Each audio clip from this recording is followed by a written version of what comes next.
Hello everyone, welcome to my channel. কেমন আছো তোমরা সবাই? আশা করছি সকলে খুব ভালো আছো আর আমরাও খুব ভালো আছি। তো আজকে হচ্ছে দোল পূর্ণিমা। আমার তরফ থেকে সকলকে শুভ দোল পূর্ণিমা। আর আজকে যেহেতু হোলি, আমাদের বাড়িতে পুজোও হবে, কারণ আমাদের বাড়িতে প্রত্যেক মাসেই সত্যনারায়ণ পুজো হয়। তো সেইটাই এইবারও হবে। মানে আমাদের বেসিক্যালি ওই নতুন ঘরে ওঠা হচ্ছে বলতে ওখানে কাজ স্টার্ট হয়ে গেছে। তো সেই জন্য ওখানে একটা পুজো করতে হবে। তো সেই পুজোটা ঠিক করেছি আমরা এই পূর্ণিমাতেই দেবো। খুব ভালো দিন আছে সেই জন্য। তো সবার আগে তোমাদের সঙ্গে পুজোর ব্লগটা শেয়ার করব। আর তারপর আমি পুজো হয়ে যাওয়ার পর প্রসাদ খেয়ে প্রসাদ সকলকে দিয়ে তারপর এরকমভাবে রেডি হয়েছি, কারণ আমরা এখন হোলি খেলতে বেরোবো। আর এর আগেও 2-3 বার মানে আবির মাখা হয়ে গেছে, আবির মোছাও হয়ে গেছে, ধোয়াও হয়ে গেছে। তো এখন আবার রেডি হয়ে গেছি। পুরোনো একটা কুর্তি পরে নিয়েছি সাদা কালারের, আর সানগ্লাস নিয়ে নিয়েছি। তো এখন আমরা রং খেলতে বেরোবো। আর তোমাদের সঙ্গে সবটাই টুকিটাকি শেয়ার করার চেষ্টা করবো। জানি না কতটা কি করতে পারবো, বাট হয়তো তোমরা এনজয় করবে।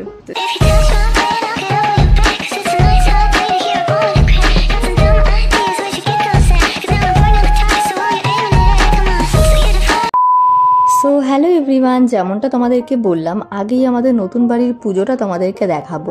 তো এইখানে হচ্ছে গিয়ে পুজোর আয়োজন। এই ওপরটাতে ভাড়া দেওয়া হয়ে গেছে। তো আমরা মনে করলাম যে নতুন বাড়িতে আমরা ভাড়া দিয়ে দিয়েছি, তবে পুজোটা এখনও হয়নি। তো সেই জন্য পুজোটা এই দোল পূর্ণিমাতেই দিয়েছি। বাট ব্লগটা আমি অনেকটা লেটে আপলোড করছি, কারণ অনেক কি কাজ ছিল এর মাঝখানে। তো সেই জন্য আপলোডই করা হচ্ছিল না। আপলোড করাটা তো বড় ব্যাপার না, বড় ব্যাপারটা হচ্ছে এডিটিং করা। তো সেটাই হয়ে উঠছিল না। যাই হোক, ফাইনালি আমি এডিটিং করেও নিয়েছি। তো এখানে হচ্ছে আমার বোন সমস্ত ফল টল কাটছিল। আর আমার সেদিনকে একটু মুড অফ ছিল। আমার তো মানে মাসের মধ্যে মনে হয় 20 দিনই আমার মুড অফ থাকে। তো যাই হোক, এই যে এইখানের কাজ এখনও বাকি আছে। এই দিকের কাজ মোটামুটি হয়ে গেছে, মানে মেঝেটা করা হয়ে গেছে। তো এখানে কাজ স্টার্ট হয়ে গেছে। তো এই জন্য আমরা তাড়াতাড়ি করে পুজোটা দিয়ে দিচ্ছি বাড়ির। আর বাকি যে কাজটা বাকি রয়েছে সিঁড়িতে, প্লাস উপরেও একটু কাজ বাকি আছে, নিচেও আছে একটু কাজ বাকি, সেইগুলো আস্তে আস্তে হবে। তো এখানে হচ্ছে গিয়ে ব্রাহ্মণ চলে এসেছে আর এখানে পুজোও শুরু হয়ে গেছে।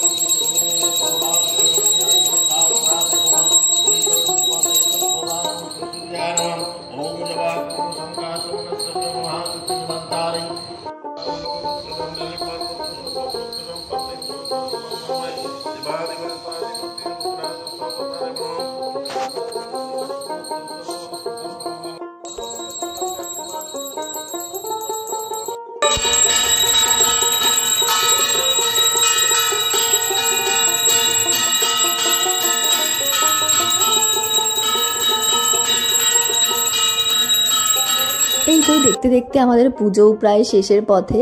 আর যেহেতু এটা ঘরে ওঠার পুজো ছিল, তাই জন্য এখানে সিন্নিরও ব্যবস্থা করা হয়েছিল। যে কাজটা আমার ভাইকে দেওয়া হয়েছে। তো প্রথমে তো প্রচণ্ড ডাউট হচ্ছিল যে ও পারবে কিনা, তারপরে দেখছিলাম যে না, ভালোই পারছে।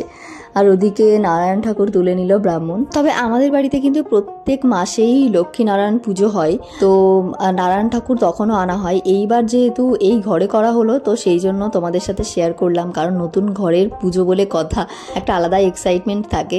বাট এইবার সেটা আর হলো না, কারণ বাবারও একটু শরীর খারাপ ছিল। তো সেই জন্য এত বড় ধুমধাম করে তো দেওয়া পসিবলই ছিল না, বাট করতে হতো, কারণ ঘরের কাজ স্টার্ট হয়ে গেছে। আর বাঙালিদের তো শুভ জিনিস করার আগে পুজো দিতেই হবে। তো সেই জন্যই আমরা তাড়াহুড়ো করে পুজোর ব্যবস্থাটা করেছিলাম। তো খুবই ছোট করেই এখানে আয়োজন করেছে। তো যাই হোক, তারপরে যাদেরকে মোটামুটি বলেছিলাম আসার জন্য পুজোতে, তারা তো চলে এসেছে। তো তারপরে আমরা এখানে সবাইকে একে একে প্রসাদ দিয়ে দিলাম। আর সিন্নিটা এখানে প্রায় রেডি। আর আমার ভাই তো মানে পুরো প্রফেশনালি এই কাজটা করছিল, মানে দেখে মনে হচ্ছিল যে অনেক দিন ধরেই করে, আরো ভালো পারে। আর সত্যি বলতে সিন্নিটা খেতে জাস্ট দারুণ হয়েছিল। তো এবার থেকে আমাদের বাড়িতে যদি কখনো সিন্নি হয়, সেই কাজটা তো ভাইয়ের উপরই দেওয়া হবে, যে তুই সিন্নিটা মাখ। তো তারপরে এখানে মোটামুটি মোটামুটি সমস্ত কিছু আমি রেডি করছিলাম গ্লাস দিয়ে। তো মোটামুটি তোমাদের সাথে যতটা পারলাম আর কি শেয়ার করলাম। তোমরা কিন্তু জানিও যে তোমাদের ব্লগটা কেমন লাগলো, আর যদি কোনো ভুল হয়ে থাকে সেটাও আমাকে অবশ্যই জানিও। আর আমার তো এখনো সেই কনফিডেন্সটাই আসলো না প্রফেশনালি ব্লগিং করা, মানে যেরকম সবাই করে আর কি ক্যামেরার সামনে কথা বলা, জানি না কবে হবে। যাই হোক,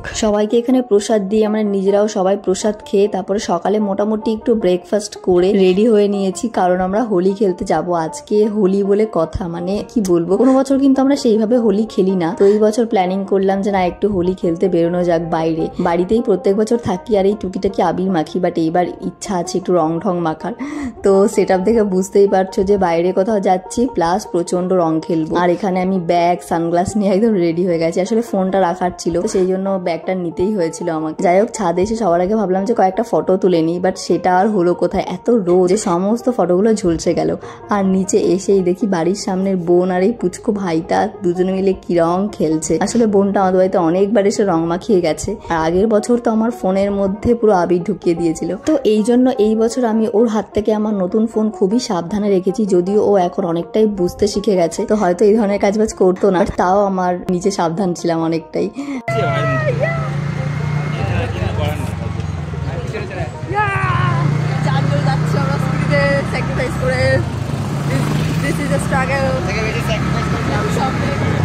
তো যাই হোক, দেখো আমি পুরো ভূত হয়ে গেছি। ভেবেছিলাম তোমাদের সাথে হোলি খেলার ব্লগগুলো শেয়ার করবো, বাট সেটা হলোই না, কারণ ফোন বার করারই সুযোগ পাইনি। আর বাড়িতে আসতেই তো স্নান করে চলে এসেছে আমাকে মারবে বলে, কারণ ওকে নিয়ে যায়নি তাই জন্য। তো যাই হোক, আমরা অলরেডি লাঞ্চ করে এসেছি, চিলি চিকেন, ফ্রাইড রাইস, আরো অনেক কিছু ছিল। তারপর সন্ধ্যেবেলা কিছু খেতে ইচ্ছে করছিল না, তাই একটু কফি খেয়ে নিলাম, আর তার সাথে রয়েছে আমার ফেভারিট ডার্ক ফ্যান্টাসি। আর রাতে খেয়েছিলাম এই বিরিয়ানি, আর এটা বাইরে থেকে অর্ডার করা হয়েছিল কারণ বাড়িতে আজকে ভেজ। তো আজকে তো অনেক রিচ খাবার খাওয়া হয়ে গেল। যাই হোক, আজকের ব্লগটা এতটুকু, কেমন লাগলো জানিও, আর চ্যানেলে নতুন হলে চ্যানেলটি সাবস্ক্রাইব করে দিও। বাই।